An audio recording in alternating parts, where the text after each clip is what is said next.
Good morning, my name is Kurt Ranta, Field Operations for Team 12, managing the Whisky Complex. That's the Whisky Fire that's just north of Mount Hood, and the Sandstone Fire and the Blister Creek Fire down by Ripplebrook. I'll start again here in the Sandstone Fire. A few changes to organization that we made yesterday and today. We combined the overhead, which means the division supervisors that manage the resources. We combined Delta and Whisky divisions here.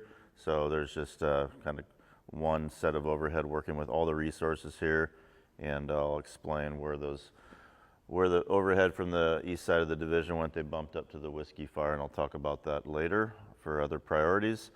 So today, the reason we did that, the complexity of the Sandstone Fire and the Blister Creek Fire is lessening.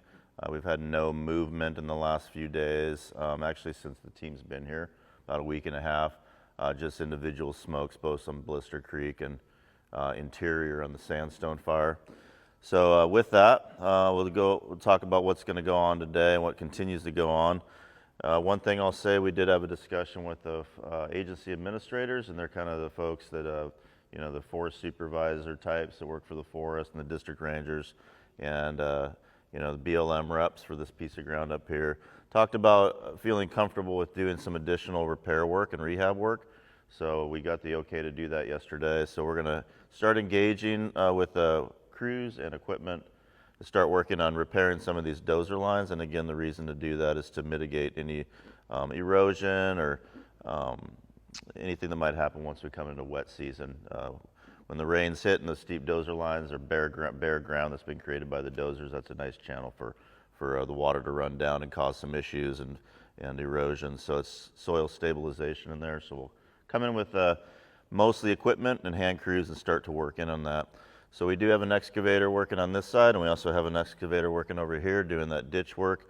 We're going to reprioritize that excavator to start working on some of these dozer lines in here today. And additionally, we have a half of a hand crew that's going to start working on repairing or little pieces of hand line that connect these dozer lines. So they'll be in there doing rehab on those.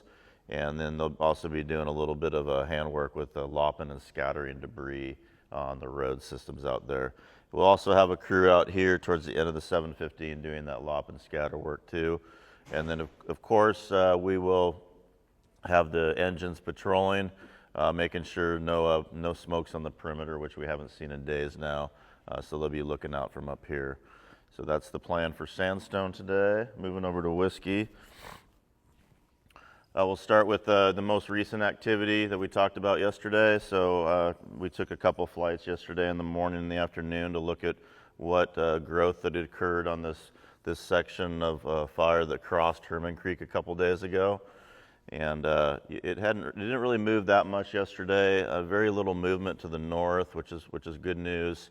And where it did move into the actual fire scar from Eagle Creek, where it had already done that a couple days ago, very slight movement, just smoldering, a little bit of creeping.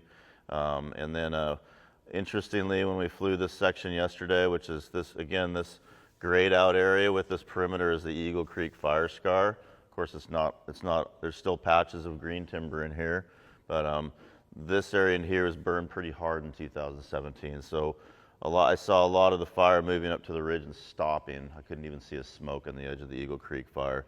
So where we are getting a little spread is where it's spotted into it, and there was some available fuels. So not much movement up here yesterday, very little movement up towards the flats. We didn't actually see much fire advancement, except down here a little bit, moved towards the flats.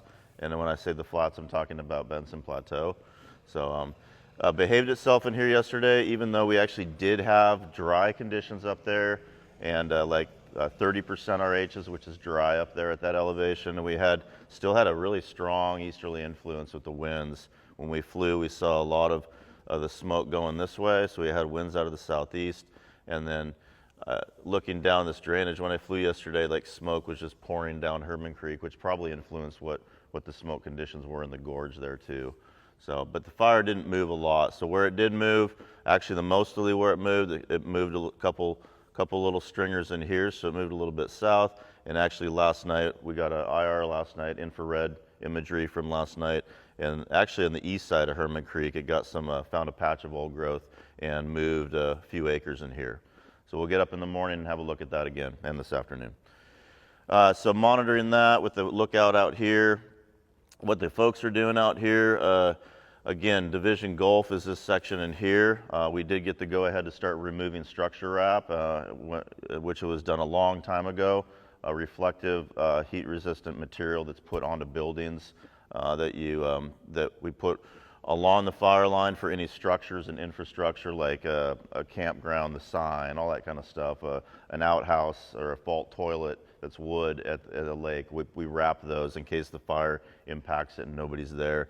So with the reduced threat of a lot of those infrastructure and structures out here, we're starting to remove the wrap, certain areas like in here that we no longer deem threatened because of lack of fire movement in here for the last few weeks.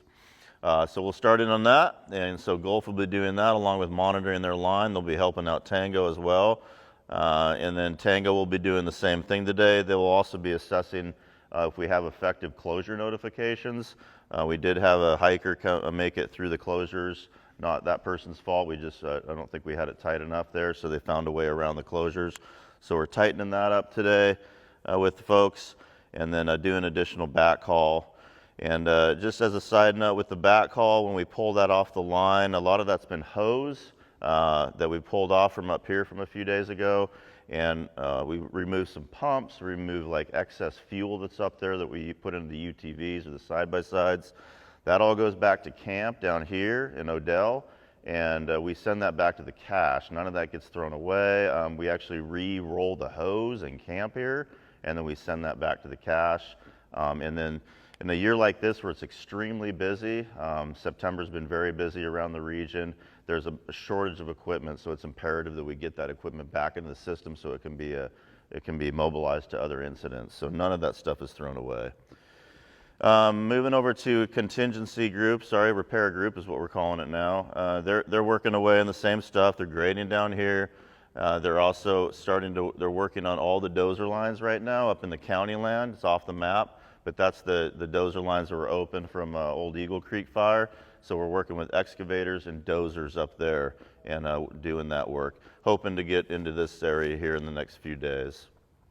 We also reestablished a contingency group. Sorry to be confusing, but we have a group of folks. We took the people that were over there in Division Yankee, and Sandstone. We plugged them in here, helping with repair, and additionally, we're looking at some options strategically up north. We're not expecting this to happen, but we have to play the what-if game in this profession. So we're getting out down by the river corridor, looking at the old power line that was used as a control line for Eagle Creek, and just making sure that everything looks good in there and we have a plan for it.